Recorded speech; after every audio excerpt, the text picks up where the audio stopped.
What did you think? Graham had a real chance there from 58, or is that just you have no other choice? Yeah, I think it was.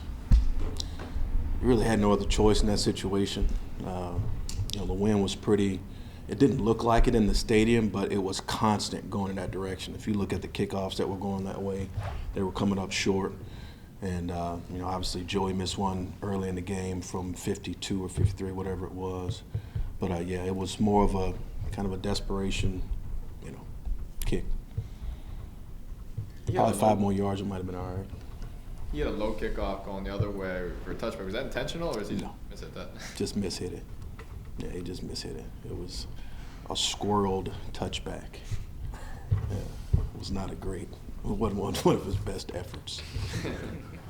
He'll be the first one to tell you that too.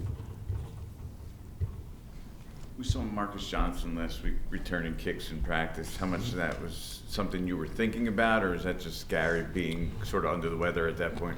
Exactly. Gary being under the weather, always having a contingency plan. He's done it before. We've worked him throughout the year a little bit, and he wanted to do it. So we just, you always got to be prepared, just in case. And we'll just, he'll do it again this week, just in case. You just never know. We'll continue to work him back there. But no, you're exactly right. Slow day at the office, huh?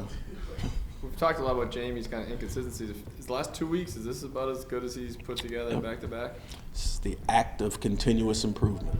The word that we use in our room is Kaizen, and that's something that he's a young player, and he's starting. His maturation process he's coming along, and we just got to start stacking those days and then stacking the game. So no, he's doing a really good job. Just taking care of the little bitty small details of his job, and he's getting better. What do you have to be wary of in the Eagles' return game? when you look at them and how they're built, they've always done a good job. Michael Clay's always done a good job. Covey's an issue, the little guy. Really good short area quickness.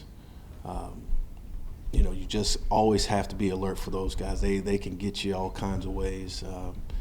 We got to make sure that we're doing our job, leveraging the ball, keeping the ball inside and in front, and not letting them break the perimeter. But they're an issue, and you just got to make sure that we focus on what we do as opposed to, with them. Because if we do what we're supposed to do, we should be okay. And we've been doing a pretty good job in our coverage the last couple of weeks. In your own return game, I know you guys probably aren't getting as much as you'd like to get.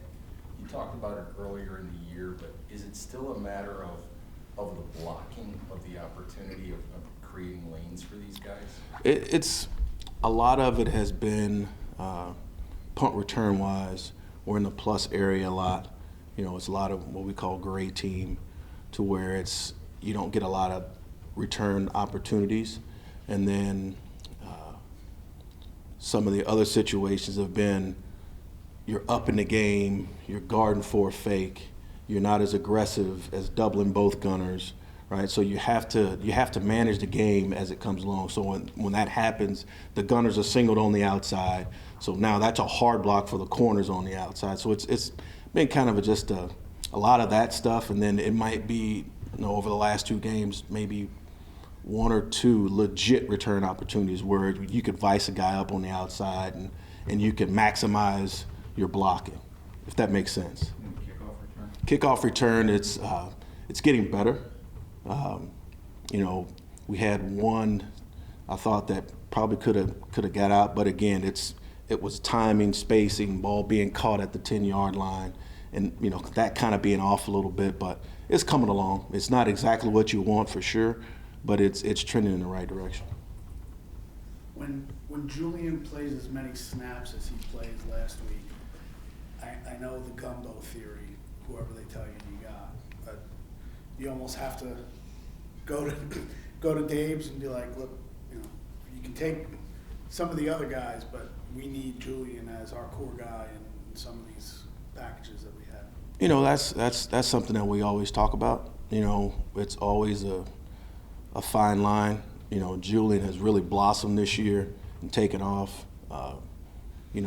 last year he's last 2 years he's been a bell cow for us. Like, he's a core guy for us, and he's really taken off as a defensive player, and we're extremely happy for him.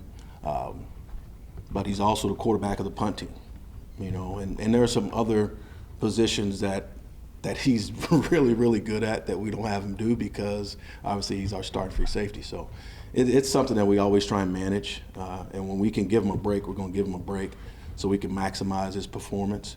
But you're right, he brings a lot of value to our football team, and he does a lot of jobs for us. Where have you seen Julian grow the most? You mentioned him blossoming this year. Where has he grown? You know what? I think more than anything, it's just in his leadership. I think that is, he's always been a very mature young man, but you see him more now as a leader. And I think that's really helped his game. He's playing with more confidence because he knows that people are looking to him. And he's always done a great job of preparing, and he's always done a great job of being a really good teammate. So as a man, he's starting to grow up, and as a leader, he's starting to take control of the locker room.